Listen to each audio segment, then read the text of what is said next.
บายดีท่านผู้ชมวันนี้เคยไต่ไผ่สวรรค์มาเที่ยวสวรรค์เนาะจะได้ว่าอยากมาเก็บภาพบรรยากาศตัวเมืองนครไกรสอนเนาะท่านผู้ชมเนาะวันนี้ตุงกับโมนิกจะพาท่านผู้ชมขี่เลาะตามตัวเมืองเนาะตามเส้นถนน A1 ไปครับไปเบิ่งเลยว่าสวรรค์เขตน่ะจะเป็นจังได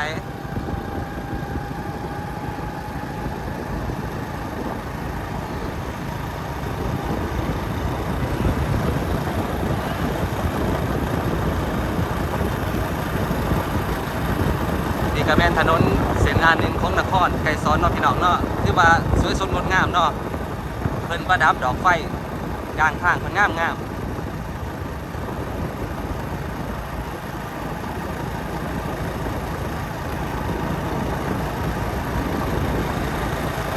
ตัวนี้แม่นตลาดยังไง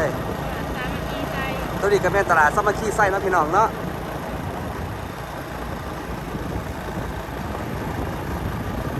ที่ว่าคลิปตัวนี้แม่นตุงจะเริ่มต้นมาจากกระบองเนาะกระบองซึ่งมาหาเข้ามาแต่ปากเซ่เขาจะมาเจอกระบองก่อนเนาะหอดวงเวียนกระบอง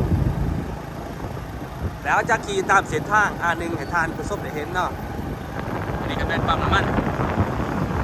มันก็ท่อ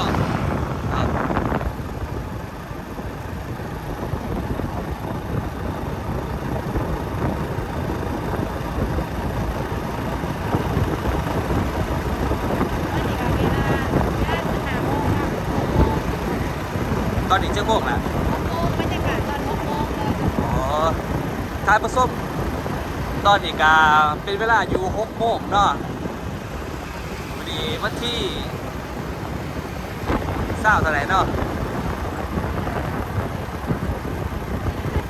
วันที่23บอกเลยเนาะวันที่23วันจันทร์วันที่23ของเดือน8ปี2022เคยไต่ไผ่สวรรค์มาเห็นสวรรค์ก็เลยมาถ่ายคนทางหรือว่าถ่ายตัวเมืองของนครไกรสอนในทานผู้ชมไปเบิ่งตามถนนเส้นA1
เขาสกีเลาะไปเรื่อยๆเนาะตามเส้นถนนA1 มันจะไปหาไดโนเสาร์เป็นบ่เฮ้ยฮะมันจะไปหาไดโนเสาร์เนาะพี่น้องเนาะ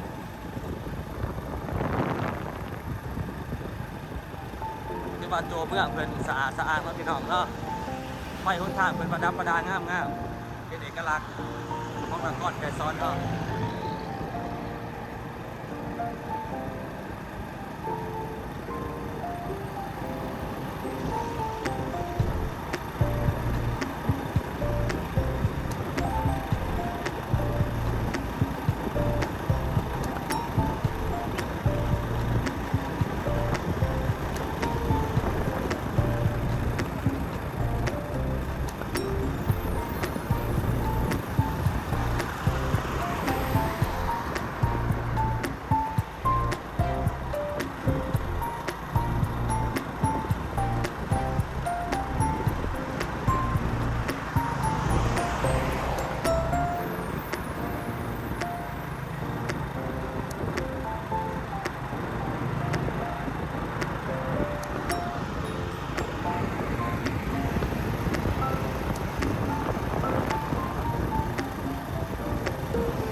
นี่ก็แม่นวงเวียนสัญลักษณ์ตะข้าวสวรรณเขตเป็นซีเกมแมันบ่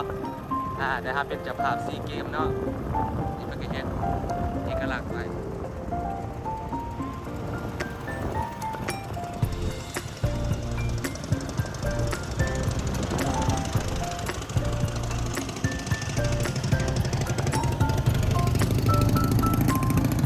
รถสุดเท่ขนาด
ะทานผู้ชมนี่ก็เป็นวงเวียน